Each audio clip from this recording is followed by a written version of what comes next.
Episode 3 की starting में हम ली हुआ सेक्ट को देखते हैं, जहाँ पे रैगिंग फायर सेक्ट का लीडर आते हुए कहता, वायु यूसान, तुम्हारा सेक्ट अब नहीं रहा। तुम अकेले बच गए हो जो नासेंट सोरलेल में है। तुम मेरे सेक्ट के सामने फाइट कैसे कर सकते हो? तुम्हारे लिए यही बेहतर है कि तुम गिव अप कर दो। तभी ली हुआ सेक्ट का लीडर कहता है, जब तक मेरा सांस चलता रहेगा तब तक तुम इस सेक्ट को तबाह करने के बारे में सोचना भी नहीं। ये सुन रैगिंग फायर सेक्ट का सेक्ट मास्टर गुस्से में आते हुए अपना पैर जमीन पे पटकता है और अपने सभी एनर्जी को अपने हाथ में स्टोर करते हुए कहता है, ठीक है तो अब मरो। तभी उसे कोई कहता है, रुक जाओ। और हम म्यू को देखते हैं जो कि डिवाइन वाटर बीड लेके आ गई होती है। वो कहती है, मास्टर में डिवाइन वाटर बीड ले आई। ये सुन उसके मास्टर कहते हैं, क्या सच में तुम ये ले आई? इससे कल्टीवेशन का स्ट्रेंथ बहुत गुना बढ़ जाता है। ली हुआ सेक्ट के सभी बंदे खुश होते हुए कहते हैं, ये बीट अब हमारे पास है तो अब हमारा सेक्ट मरेगा नहीं। ये देख रैगिंग फायर सेक्ट का सेक्ट मास्टर कहता है, इम्पॉसिबल, ये फॉरिडन लैंड में खो गया था, इसे ये तुम्हें मिल ही नहीं सकता है। ये सुन म्यू कहती है, मुझे फॉरिडन गॉड के एक सीनियर ने मुझे ये बीट दिया। ये सुन रैगिंग फायर सेक्ट का मास्टर कहता है, तुम बड़ी बड़ी बातें करना बंद करो। मुझे लगता है तुम अपने सेक्ट को बचाने के लिए एक बीट पे ग्रीन कलर का रंग चढ़ा के आ गई हो। और तभी रैगिंग फायर सेक्ट का मास्टर कुछ देख के हैरान हो जाता है और हम देखते हैं म्यू के, जिसके शरीर के आसपास गोल्डन कलर का लाइट चमक रहा होता है और वो कहती है, कल्टीवेशन किसी को मूर्ख नहीं बनाता। और तभी रैगिंग फायर सेक्ट का मास्टर हैरान होते हुए कहता है, क्या तुम गोल्डन एलिक्सर के सेकेंड लेवल पे नहीं हो?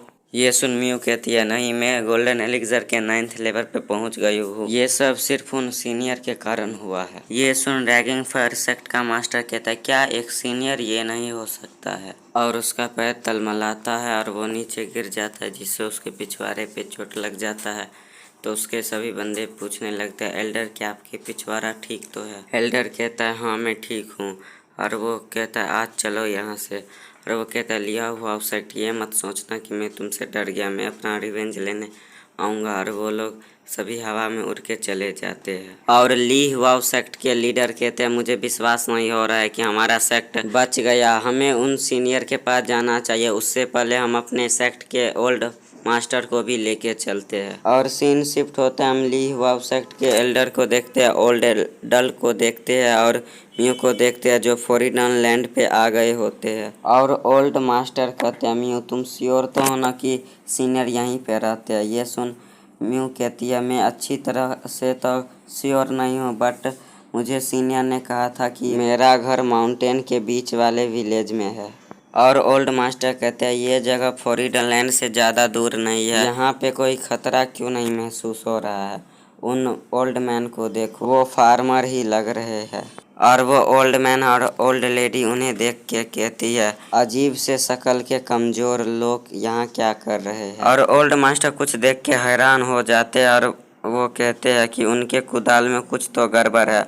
और वो कहते हैं, उनका कुदाल तो डाव राइम से पूरा भरा पड़ा है। और ओल्ड मास्टर उनके सामने जाते हुए उस ओल्ड लेडी को कहता है, आंटी, क्या मैं आपसे पूछ सकता हूँ कि आपका कुदाल किस किस ने इस्तेमाल किया? वो कहती है, ये मेरा कुदाल है तो मैंने ही तो इसे यूज किया होगा, मेरे अलावा किसी ने इसे यूज नहीं किया है। और तभी ओल्ड मैन उसे एक थप्पड़ मारते हुए कहता है, जियाओ जिंग, तुम भूल गई हो कि इसका इस्तेमाल जियाओ ली ने भी किया था। वो कहती है, हाँ मुझे याद आया कि इसका इस्तेमाल तो जियाओ ली ने भी किया था और जियाओ ली हमारा मेन कैरेक्टर है। तभी ओल्ड मास्टर कहता है, क्या मैं आपसे पूछ सकता हूँ कि जियाओ ली का घर कहाँ है? ये सुन ओल्ड लेडी कहती है, तुम वहाँ जो वेजिटेबल फील्ड देख रहे हो, वहीं पे जो स्टोन हाउस है वही उसका हाउस है।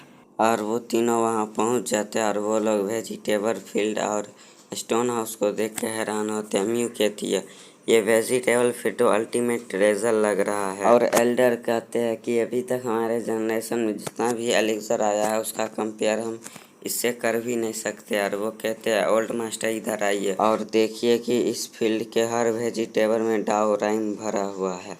और एल्डर और ओल्ड मास्टर उन वेजिटेबल को खाने लगते हैं और बोलते हैं कि लग रहा है कि यह दूसरा दुनिया बन गया है। और वो लोग सोचते हैं कि हमें सीनियर के पास जाना चाहिए, हमें और हिंट मिल सकता है। और वो लोग स्टोन हाउस की तरफ दौड़ने लगते हैं, जिसे देख ओल्ड मैन और ओल्ड लेडी कहती है क्या ये दोनों भिखारी है। और वो दोनों म्यू के बारे में कहते हैं कि वो लड़की देखने में अच्छी लगती है, मुझे लगता है जियाओली को म्यू के साथ शादी कर लेना चाहिए।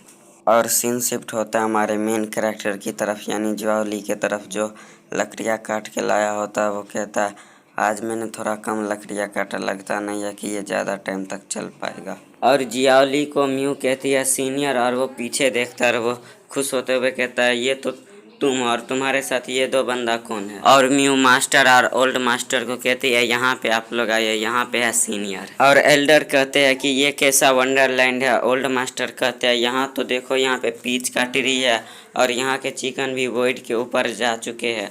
तभी उसके तरफ एक चिकन देखता है, जिसे देख वो डर जाता है, कहता है इसका ऑरा कितना टेरिफाइंग है। और तभी ओल्ड मास्टर नीचे गिर जाते हैं और उनके पास जियाओली जाते हुए कहता है कि आप ठीक तो है। तो वो ओल्ड मास्टर कहते हैं हाँ मैं ठीक हूँ। और ओल्ड मास्टर सोचते हैं इसने मुझे जैसे ही छुआ और चिकन का टेरिफाइंग ऑरा आना बंद हो गया। और म्यू कहती है कि सीनियर ये मेरे सेक्ट के दोनों एल्डर है, ये आपसे मिलना चाहते थे इसलिए मैं यहाँ अचानक आ गई। ये सुन जियाओली कहता है क्या मुझसे मिलना चाहते थे। और तभी उसका सिस्टम ओपन होता है और कहता है कि इन तीनों को तुम्हें खाने पे बुलाना है। ये सुन जियाओली कहता है ठीक है तो आप लोग मेरे घर खाने के लिए आओ। और जियाओली उन्हें अपने घर पे बुला लेता है और वो कहता है मेरे घर पे कोई इंटरटेनमेंट के लिए कोई आइटम तो नहीं है, इसलिए आप लोग यहाँ पे शांत बैठ सकते हो। और उसका खाना तैयार हो जाता है और वो उन्हें देता है, लेकिन उस खाने से ड्रैगन का एनर्जी निकल रहा होता है, जिसे देख वो लोग सोचते हैं क्या यह सिर्फ एक सादा खाना है।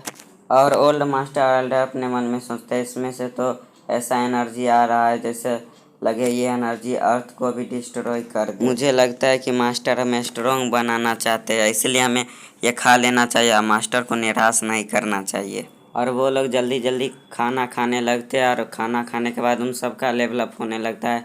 एल्डर का, म्यू का, ओल्ड मास्टर तीनों का लेवल अप हो जाता है। ओल्ड मास्टर कहते हैं मुझे ये विश्वास नहीं हो रहा है कि मैं अपने कल्टीवेशन सील के आगे भी अब जा चुका हूँ। और ओल्ड मास्टर नीचे गिर जाते हैं। उनके पास जियाओली आते हुए कहता है कि खाते वक्त ज़्यादा एक्साइटेड होना अच्छी बात नहीं है, क्या ये गरीब फैमिली से आए हैं और ये बुढ़ापे में बहुत कठिन होगा। और जियाओली ओल्ड मास्टर को उठा के उन्हें कहता है आप एक्साइटेड थे खाना खाने के लिए, इसलिए आप ये चाय पी लीजिए, इससे आपको राहत मिलेगा।